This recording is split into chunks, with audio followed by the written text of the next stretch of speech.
Will living in peace and safest space of your life result in no enemies or hardships?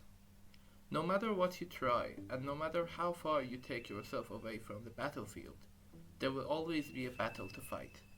And this is the battle Seibei is facing in his life. A man in golden ideals, trying to live up to his golden beliefs. But fate has another thing for him. It had showed him that despite his desperate attempt to avoid battle, a battle will always find him. Whether it's his mother or his duel with another samurai, he must battle in order to maintain his peace. His endeavor to keep his peace opens the place for him to wage war against his enemies, and only after war there will be peace.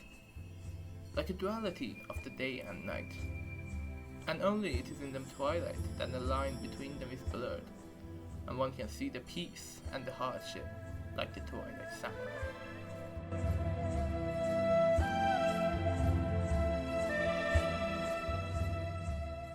In this video, I try to analyze Seibei Iguchi and talk about the points that I regard important in some extent. Surely this video will contain a lot of spoilers for the movie The Twilight Samurai. If you haven't watched this movie, be sure to watch it, as it is one of the best Japanese movies out there and will surely surpass your expectations. Without further ado, let us proceed to the analysis.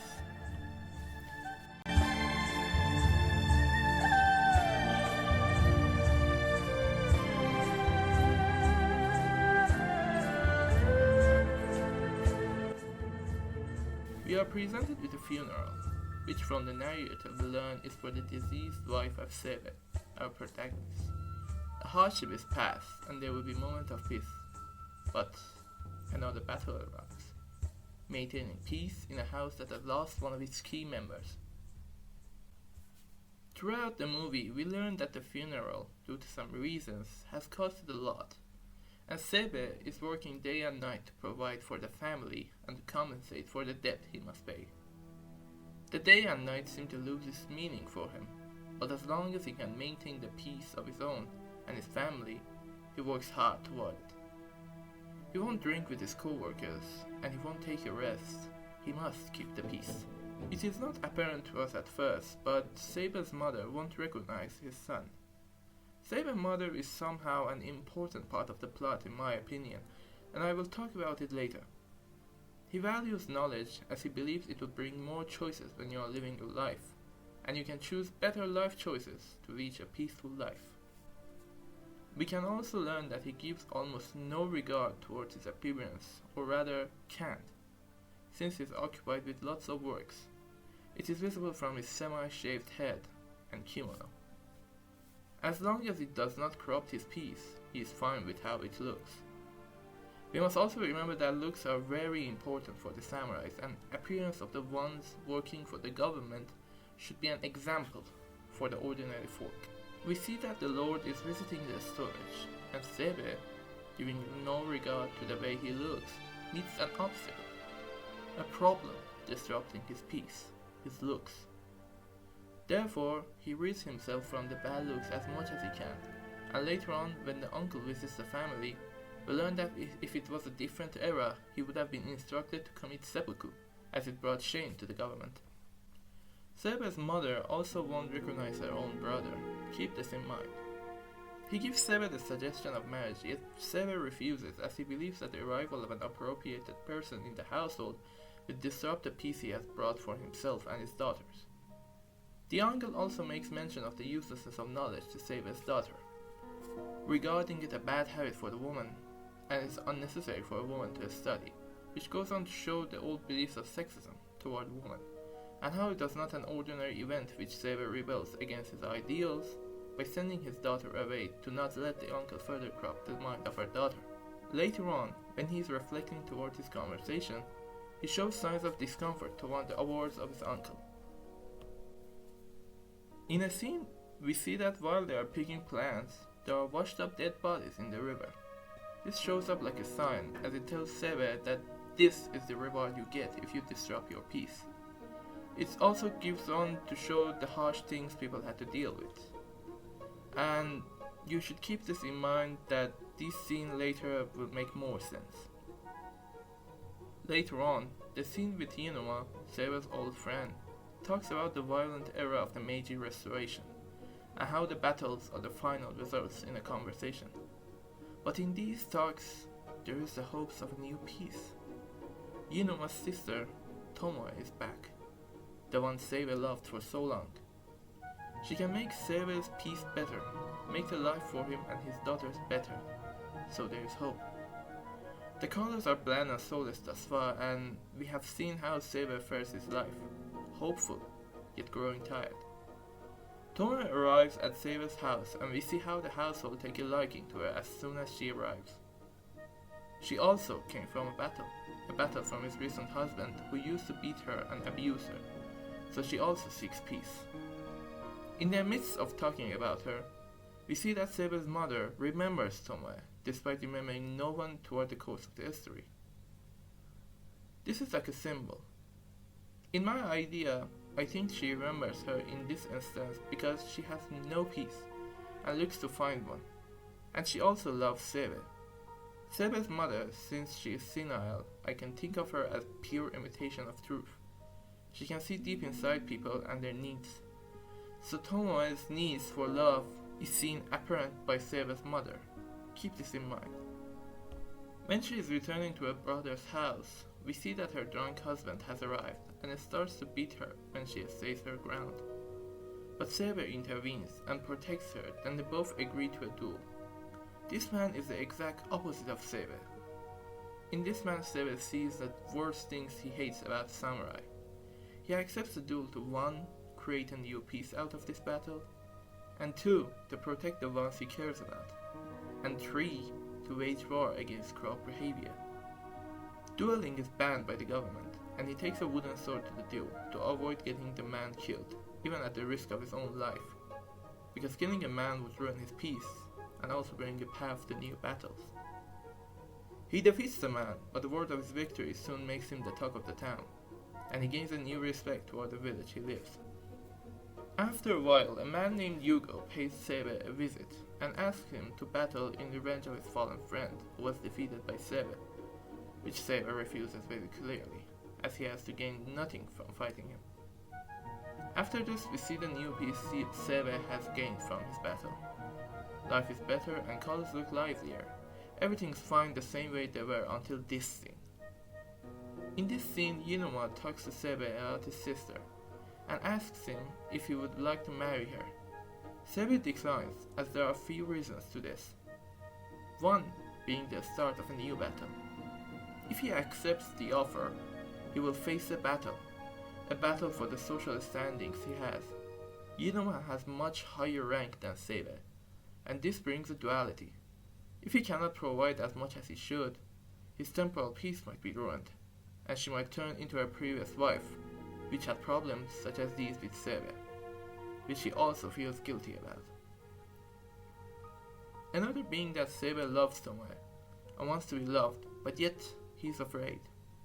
Afraid that this new life will bring conflict, a conflict that maybe he is not 100% sure if they will still love each other when they marry, a common fear among couples who are about to be engaged. He refuses the offer, and yet again he sees dead body in the water. Another reminder that this will be the outcome of your battle. This scene and the previous one builds up a tension toward upcoming battle, which will decide the fate, whether there will be war or peace. There is new news. The Lord is dead. This opens a new age for war and conflict, a time which Seibei hates the most, and he knows that he must be part of it because no matter what he does, he is still a samurai. While in these thoughts, something arrives, a battle. Seibei must kill a man. It's no more than the man who challenged him before, Yugo. Here, Seibei is faced with a challenge. He must battle. He must disrupt his peace. The elders assure him with a peace, with a new social advantage. Like the elder says, life would be easier. But again, he is faced with a duality. Should he disrupt his peace and put himself in danger to gain a new peace, or he must stay in a safe place? Unfortunately for him, this time there is no choice, and as he tries to keep his peace, he is warned that if he tries to refuse this offer, His social standing is ruined, and therefore, his peace destroyed. He reluctantly accepts the duel. They say he is the best match against Yugo, because he both stays in the house and wields a long sword. Seibei is a master of a short blade, which could be symbolized as his low expensive life, and how he doesn't desire much in life. The day after, he must get ready for the duel, and he sends his servant to bring Tomoe. This is done in two reasons. Seibei knows that if he wins the duel, his first problem toward marrying Tomoe is relatively fixed. So he wants to know if the second problem can also be fixed, and also wants to give himself a stray of hope. He asks Tomoe if she would help him prepare for his battle.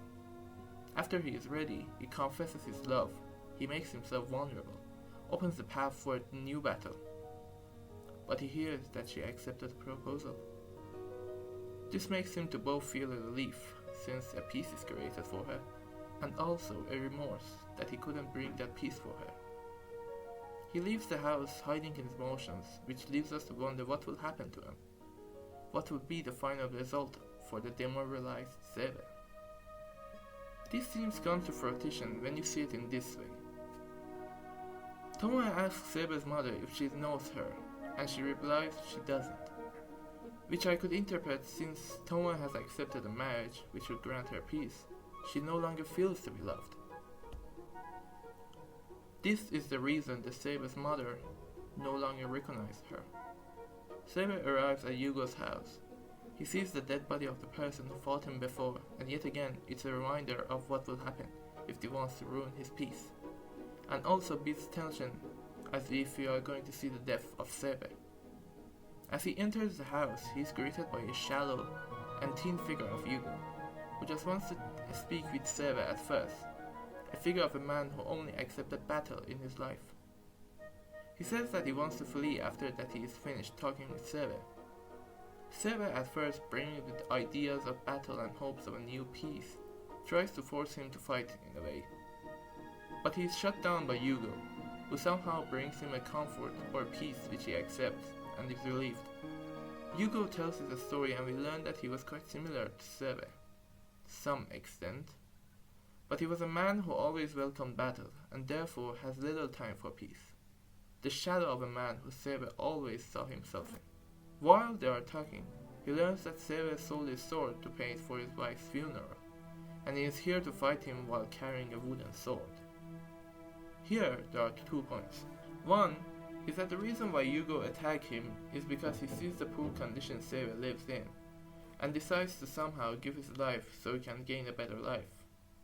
Or the second, which is more likely, could be that Yugo, which is a man full of pride, which are most of the samurais of course, believes that his showing up with a wooden sword is extremely humiliating to him, and it shows him he has no respect for his swordsmanship, which results in two starting to fight each other. Despite Seibei's effort to avoid killing him, because as I said, it brings path for new battles, in the end, seeing no other choice, he kills Yugo and is victorious. He returns home. He is satisfied with his life because the battle he won not only brought him his peace back, but also gave him more advantage in his life. He then suddenly sees Tomoe and is surprised that she is here. Feeling assured that both of them will have a new beginning with a newfound peace, the two start their life together. We later find out that Seibei dies 2 years later in a battle, which we can assume that it was for bringing a new peace. He died, but in doing so, he created a peace so enduring that made his children live a happy life with Tomoe and be proud of their father as they should. At last, he was a man of Twilight, and his life made their children see a bright day that will forever have their peace.